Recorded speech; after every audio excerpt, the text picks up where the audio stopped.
Assalamualaikum warahmatullahi wabarakatuh. Kami kelompok 3 akan mempresentasikan komunikasi lisan dalam kelompok.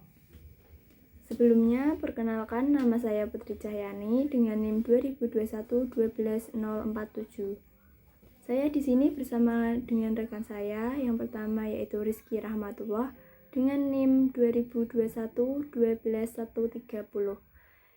Yang kedua yaitu dengan Kalinda Maila Faiza Sanjaya dengan NIM 2023-12125.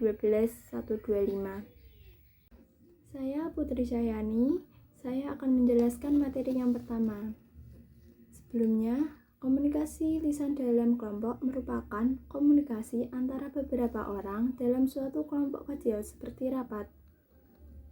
Rapat sendiri yaitu pertemuan antara anggota lingkungan organisasi untuk menyelenggarakan atau merundungkan suatu masalah yang menyangkut kepentingan bersama.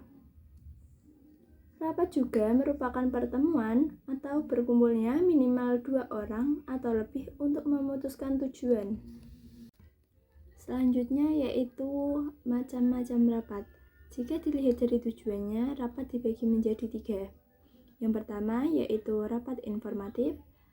Rapat ini akan dilakukan apabila akan memberikan suatu informasi dari pemimpin kepada peserta rapat. Yang kedua yaitu rapat pemecahan masalah. Rapat ini akan dilakukan untuk memecahkan suatu masalah yang terjadi dalam suatu organisasi atau kelompok. Yang ketiga yaitu rapat perundungan. Rapat perundungan akan dilakukan untuk memecahkan suatu masalah antara pihak ke pihak atau pihak ke suatu kelompok atau kelompok ke kelompok. Jika dilihat dari sifatnya, rapat dibagi menjadi 4. Yang pertama yaitu rapat formal. Rapat formal yaitu akan dilakukan untuk membahas acara-acara resmi seperti pembicaraan kedinasan atau ketatanegaraan.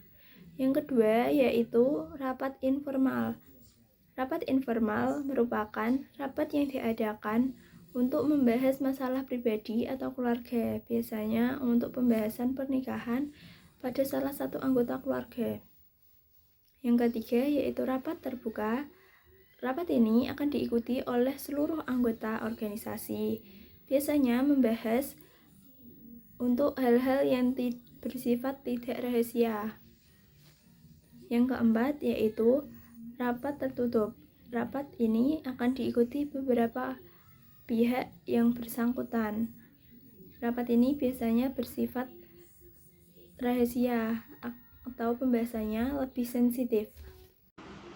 Baik, kenalkan nama saya Rizky Rahmatullah, NIM 2021-12130. Di sini saya akan menerangkan tentang jangka waktu rapat.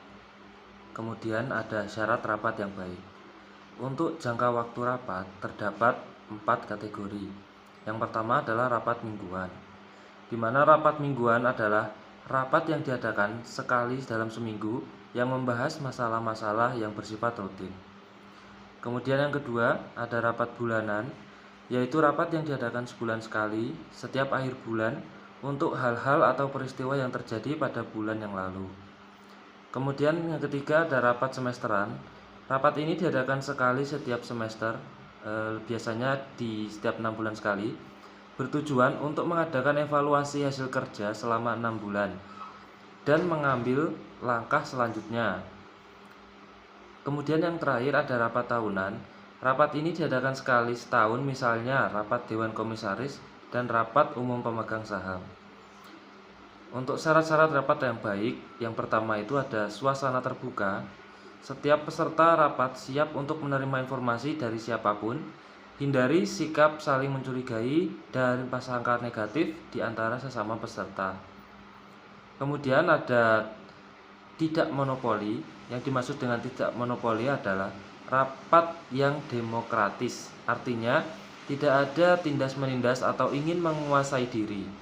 Setiap peserta rapat mempunyai hak-hak yang sama atau hak bicara, hak ambil bagian, dan lain sebagainya. Kemudian yang ketiga adalah partisipasi aktif dari peserta rapat. Artinya Tiap peserta rapat aktif ambil bagian dalam jalannya rapat, yaitu harus menjadi pendengar yang baik. Kemudian yang keempat, bimbingan dari pengawasan dari pimpinan. Rapat yang baik harus terarah karena ada bimbingan dan pengawasan dari ketua atau pemimpin rapat. Kemudian yang terakhir, ada perdebatan berdasarkan argumentasi, bukan dengan emosi. Dalam sebuah rapat yang dicari adalah suatu kebenaran, bukan perselisihan atau saling menjatuhkan antara peserta rapat. Rapat yang baik adalah mengadu argumentasi dan bukan adu emosi. Kemudian untuk materi selanjutnya akan dilanjutkan oleh teman saya. Kenalkan sebelumnya, nama saya Calinda Melavaya Sanjaya dengan NIM akhir 125. Di sini saya akan menjelaskan tentang tipe pemimpin rapat.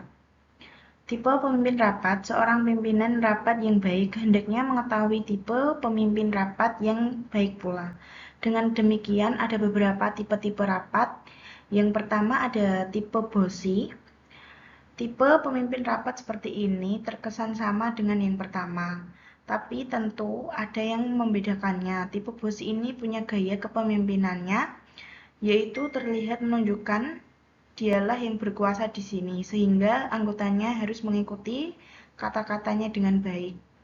Selanjutnya, ada tipe people pleasure, yaitu tipe rapat yang ingin memastikan semua anggotanya senang selama mengikuti meeting. Selanjutnya ada tipe emosional, tipe pemimpin rapat yang sifatnya mudah tersinggung. Selanjutnya ada tipe analisis atau introvert. Tipe pemimpinan rapat yang berikut ini adalah introvert dan terorganisir. Ia juga lebih senang mengandalkan diri sendiri dibandingkan harus membantu orang lain. Yang terakhir itu ada tipe realistis. Tipe pemimpin rapat yang seperti ini biasanya lebih sering mengatakan tidak dibandingkan iya. Selanjutnya ada urutan melaksanakan rapat. Yang pertama ada pembuka, yang terdiri dari pembukaan yang dilakukan oleh pimpinan tertinggi perusahaan. Yang kedua ada pembukaan yang dilakukan oleh pimpinan rapat. Yang kedua ada pembagian tugas. Peserta rapat dibagi dalam beberapa kelompok sesuai dengan topik yang dibahas. Masalah yang dibawa dalam rapat bisa dibagi dalam beberapa topik. Selanjutnya ada diskusi atau rapat kelompok. Pertemuan yang direncanakan satu persiapkan untuk dilaksanakan untuk membahas suatu topik dengan seorang pemimpin. Yang keempat ada rapat pleno. Dalam rapat pleno, setiap kelompok menyampaikan hasil pembahasannya. Menurut topik yang dibahas, kelompok lain mungkin memberikan ulasan pendapat, masukan, dan lain-lain. Selanjutnya yaitu ada perumusan. Biasanya diserahkan kepada satu tim terdiri atau sendiri yang dinamakan tim perumus. Yang terakhir, memproduksi dan mendistribusikan naskah, yaitu hasil perumusan diserahkan kepada ketua atau pemimpin rapat untuk disahkan. Naskah yang telah disetujui atau disahkan kemudian diperbanyak untuk persetujuannya dibagikan kepada para peserta rapat dan unit-unit kerja dalam organisasi. Sekian presentasi dari kelompok 3. Apabila ada kesalahan kata, mohon maaf. Wassalamualaikum warahmatullahi wabarakatuh. Saya buka sesi tanya jawab minimal 2 penanya.